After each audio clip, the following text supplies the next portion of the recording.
Friends, in the last lecture itself, we have started with the discussion of chapter number 8 and it is titled as Respiration and Circulation.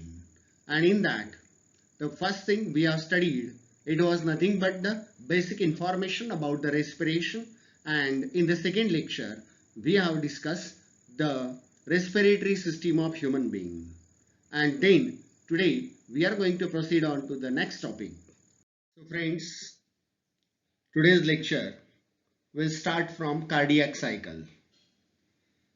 Now the cardiac cycle, it consists of one heartbeat, and during a heartbeat there is a contraction and relaxation of auricles and ventricles.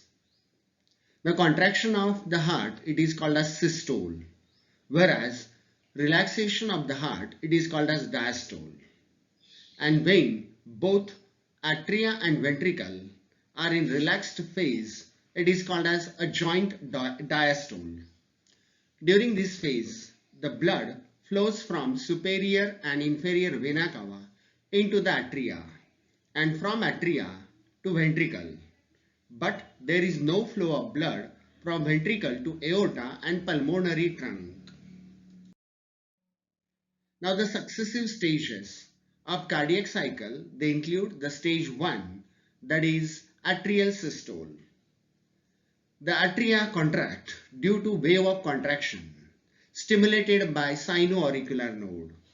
The blood is forced into the ventricles as bicuspid and tricuspid valves they open. The second stage is beginning of ventricular diastole. Beginning of ventricular systole, the ventricles begins to contract due to the wave of contraction that is stimulated by auriculoventricular node. The bicuspid and tricuspid valves closes and start immediately. They produce the first sound, lub, and the pressure in ventricle, it rises. Third stage is complete ventricular systole. When ventricle contract, the blood flow into the pulmonary trunk and aorta. As a result of this, semilunar valves, they are opened. The stage 4, it is called as beginning of joint diastole. The ventricle relaxes, semilunar valves are closed, and that produces the second heart sound, dub. The pressure in ventricle, it decreases. Both auricles and ventricles are relaxed. That is, joint diastole is resulted. Now again, blood from the veins pour into the auricles. Both bicuspid and tricuspid valves are closed and new cardiac cycle begins. One complete systole followed by a diastole forms a cardiac cycle, and it takes about 0.8 seconds. Now if we see the cardiac cycle, it is completed in the systolic duration that will take around 0.3 seconds and diastolic duration, that is 0.5 seconds. Now during atrial systole, the ventricles are relaxed, and during ventricular systole, the atria are relaxed. Now circulation for 72 times beat in a 1 minute, that is around 60 seconds. That means for one beat, 60 divided by 72, that means almost 0.8 seconds are required. So the total duration of each cardiac cycle is 0.8 seconds. Friends, then we'll understand heart sounds. The first sound, it is sounding like lub, and it is of longer duration. It has lower frequency, that is low pitch, and it is louder in volume with high volume. It occurs at the beginning of ventricular systole and coincide with the R wave of the ECG. It occurs due to closing of bicuspid and tricuspid valves. Second sound. Now second sound of the human heart, it sounds like dub. It is of shorter duration and it is having high frequency, high pitch. It is little softer, low in volume. It occurs at the end of ventricular systole and it coincides with T wave of the ECG. Obviously, it occurs due to closing of semilunar valves. The third sound, S3. There may be the third sound, also called as protodiastolic gallop, a ventricular gallop, or even informally the Kentucky's Gallop as an onomatopoeic reference to the rhythm. Lub dub ta indicate heart failure or volume overload. The third heart sound is benign in youth, some trained athletes and sometimes in pregnancy, but if it is re-emerges later in life, it may be signal of cardiac problem such as failing left ventricle as in dilated congestive heart failure, that is CHF. The fourth sound S4. S4 when audible in adult, it is called as pre-systolic gallop or atrial gallop. This gallop is produced by the sound of blood being forced into a stiff or hypertrophic ventricle. Ta, lub, dub, that is the sound which is produced. It is a sign of pathologic state, usually a failing or hypertrophic left ventricle, as in the systemic hypertension, severe valvular or aortic stenosis, or even hypertrophic cardiomyopathy. The sound occurs producing a rhythm, sometimes referred to the Tennessee gallop. Murmurs. Heart murmurs are produced as a result of turbulent flow of blood, strong enough to produce audible noise. They are usually heard as bushing sound. The term murmur only refers to a sound believed to originate within blood flow through or near the heart.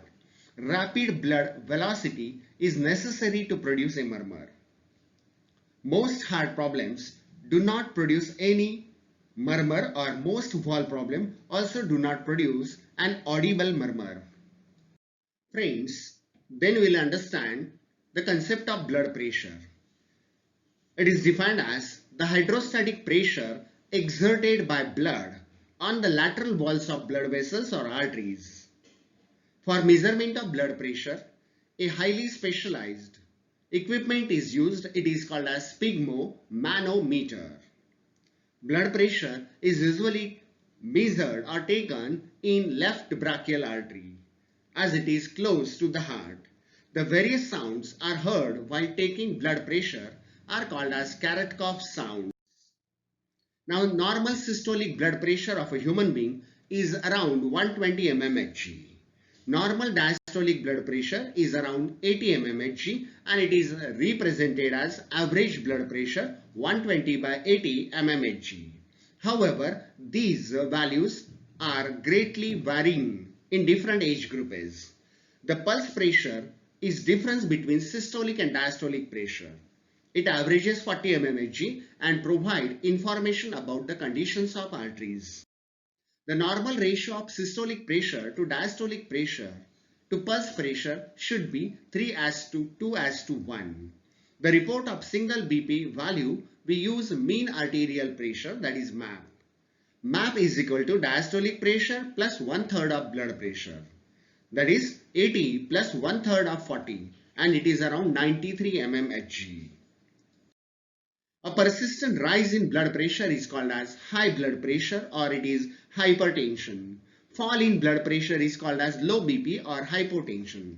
There are two main causes of hypertension. The first one, thickening or hardening of the arteries, are due to deposit of calcium, or kidney nephritis. Oily, greasy food increases cholesterol level, causing thickening of arteries. Even adulterated food are also the main cause or root cause of the hypertension. Then we'll understand the concept of electrocardiogram ECG. Now this is a representation of model ECG which is shown in a diagram. Now this ECG can be magnified like this to understand it better. Electrocardiogram is the electrical recording of the cardiac activities, or in another word, electrocardiogram is the recording of electrical changes that accompany the cardiac cycle. Electrocardiogram is the instrument used to record potential difference of heart muscle. Though Waller first recorded the electrogram, still it was Eithman is considered as father of electromyography. A normal ECG consists of P, Q, R, S and T points, whereas the P wave is considered as a separate one, QRS is considered as a complex, and T is considered as an independent wave. P wave is caused by atrial contraction and it is produced by SA sound. QRS wave is caused by ventricular contraction and it is produced by impulse of contraction from AV node through the bundle of His and Purkinje fiber, the ventricular contraction. T wavelength represent relaxation of ventricular muscles, that is represent ventricular repolarization. So here you can see the P wave followed by Q, R, S complex and then it is the T wave. The analysis of an ECG involves measuring time span between the wave. And if you consider the PQ interval, the time required for the action potential to travel through the atria, AV node and rest of the conducting system represent PQ interval. SC interval, it is nothing but the time required to spread through the ventricle and its repolarization. QT interval, time required from the beginning of ventricular depolarization to the end of ventricular repolarization. PQ interval lengthens in coronary heart diseases as well as rheumatic fever. ST is elevated in acute myocardial infarction and depressed when heart muscle receive insufficient oxygen. QT interval may be lengthened by myocardial damage, myocardial ischemia and conduction abnormalities. Intervals in normal ECG and their timings. Interval PR, it averages around 0.18 seconds and it is eventing the atrial depolarization and conduction through the AV node.